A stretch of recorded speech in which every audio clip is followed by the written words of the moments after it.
नमस्कार बच्चों, आपका स्वागत है आपकी गणित की कक्षा में, जहां आप पढ़ रहे हैं एक्सरसाइज 7.5 समाकलन और इसमें आप पढ़ रहे हैं आंशिक भिन्नों द्वारा समाकलन।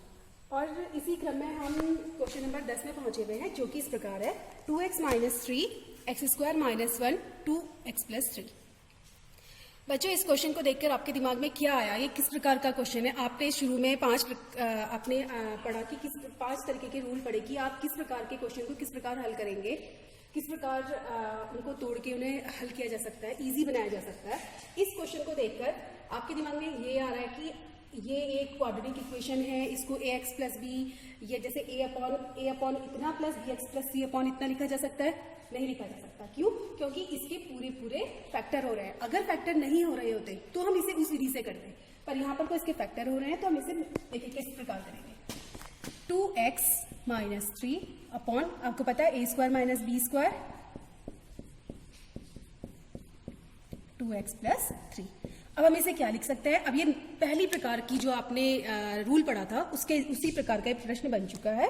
तो आप इसे लिख सकते हैं a upon x + 1 plus b upon x - 1 plus c upon 2x + 3। तो देखिए बच्चों, इसमें हम एलसीएम क्या आ जाएगा? x + 1 x - 1 2x + 3। तो आपको पता है ये चीजें, आप लॉस ऑफ तो आप छोटी कक्षाओं से पढ़ते आ रहे हैं। x - 1 2x + 3 आएगा प्लस b, इसको छोड़कर ये दोनों, ठीक है, x + 1 2x + 3 और c के साथ में आ जाएगा x + 1 x - 1। अब बच्चों, इसे सॉल्व करने के आपको पता है 2 मेथड है। एक तो आप इससे पूरा गुणा करके इस x² के गुणांक अलग ले लें, फिर x के गुणांक ले लें, फिर कॉन्स्टेंट्स को अलग रख लें, फिर इसके साथ कंपेयर करके भी इसको सॉल्व कर सकते हैं। बट जब आपको एक और मेथड है जो इजी सा है कि अगर आपको पूरे अलग अलग फैक्टर दे रखे हैं, देखिए किसी का किसी के साथ लिंक नहीं है, ये अलग है, ये अलग है, ये अलग है, तो आप ये सोचिए कि ये 0 कैसे बनेगा। ये x + 1 0 कब बनेगा? जब x की जगह पे मैं -1 रखूंगी। ये 0 कब बनेगा? जब x की जगह पर पे +1 आएगा, ठीक है, और ये x की जगह पर -3/2। तो इसी तरह हम एक एक करके वैल्यूज रखते हैं। आगे हम इसे करते देखिए, x + 1 x - 1 2x + 3। आपको पता है ये इससे कैंसिल हो गया। अब यहाँ मुझे क्या मिला? 2x - 3 = a x - 1 2x + 3 plus b x + 1 2x + 3 plus c x + 1 x - 1। अब बच्चों देखिए, आप दिमाग लगाइए। मैंने यही कहा आपसे कि x की वैल्यू ऐसी क्या रखूं, एक एक करके यहाँ से देखिए कि ये 0 हो जाए।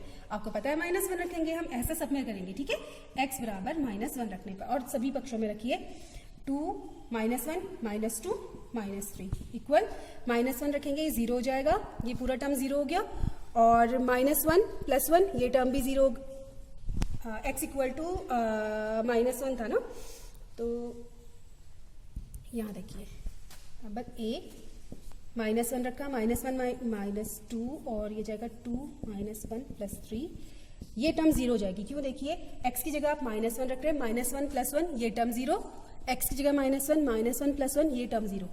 इसे सॉल्व करते हैं, ठीक है, यह आ जाएगा -5 = देखिए गुणा में है -2 + 3 1 और -2a -2a, यानी कि a की वैल्यू मिल गई मुझे 5/2, ये मुझे a मिल गया है।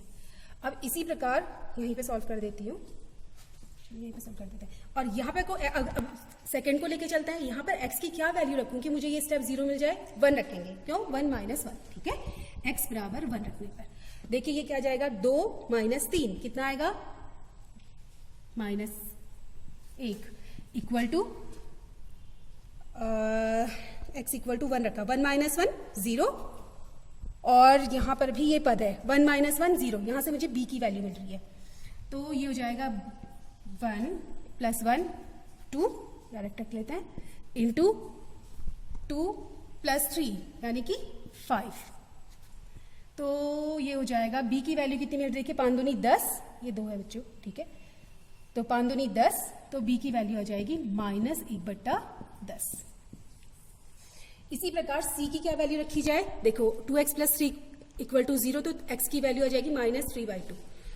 तो इसको मैं यहीं पर को कर देती हूँ, आपको समझ आ रहा होगा, ठीक है। c की वैल्यू रखेंगे -3/2 और दोनों पदों में रखेंगे इसमें, तो 2 इंटू -3/2 -3 इक्वल, देखिए इसमें ये पद है तो ये 0 हो जाएगा, इसमें ये पद है 0 हो जाएगा, यहाँ से हमें c की वैल्यू निकलेगी, यानी कि c -3/2 प्लस 1 -3/2 -1, ठीक है। 2 से 2 कैंसिल हो गया, माइनस में ये जुड़ गया।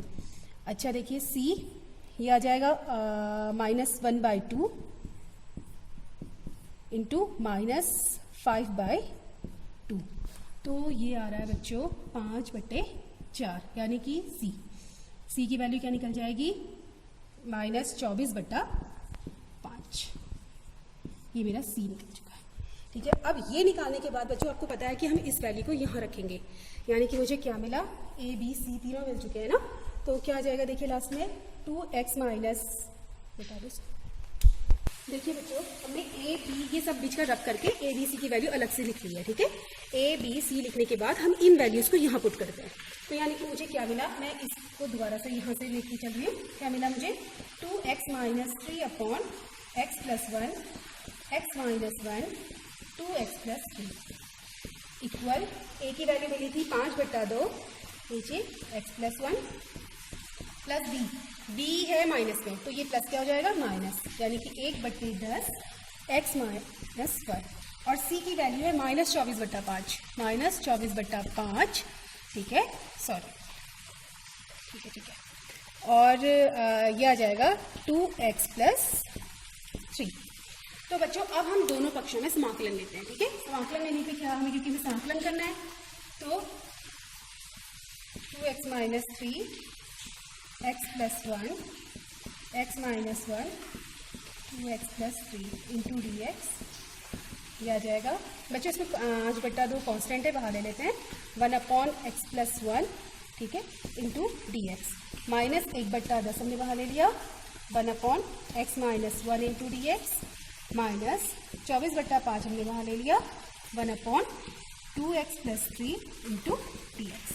आपको पता है ये 1/t की फॉर्म बन रही है, और 1/t क्या होता है, log t, यानी कि 5/2 log x प्लस 1, ठीक है, minus 1/10 log x minus 1, minus 24/5 log, बच्चों देखिए यहाँ पे को 2x प्लस 3 है, आपने भी प्रतिस्थापन विधि द्वारा पढ़ा हुआ था कि हम इसको t मानेंगे तो 2dx dt मिलेगा, तो आप dx की जगह पे क्या रखेंगे, dt/2 रखेंगे, तो यानी कि यहाँ पे को नीचे 2 आएगा, ठीक है। तो log 2x प्लस 3/2 1/2 आ जाएगा ना, तो ये कैंसिल होके 12, और साथ में इसका तीनों का हम कंबाइंड कांस्टेंट, इसको हम क्या बोल देते हैं, c, तो ये आंसर आ गया है इसका, log x plus 1 minus 1/10 log x minus 1 minus 12/5 log 2x plus 3 plus 3।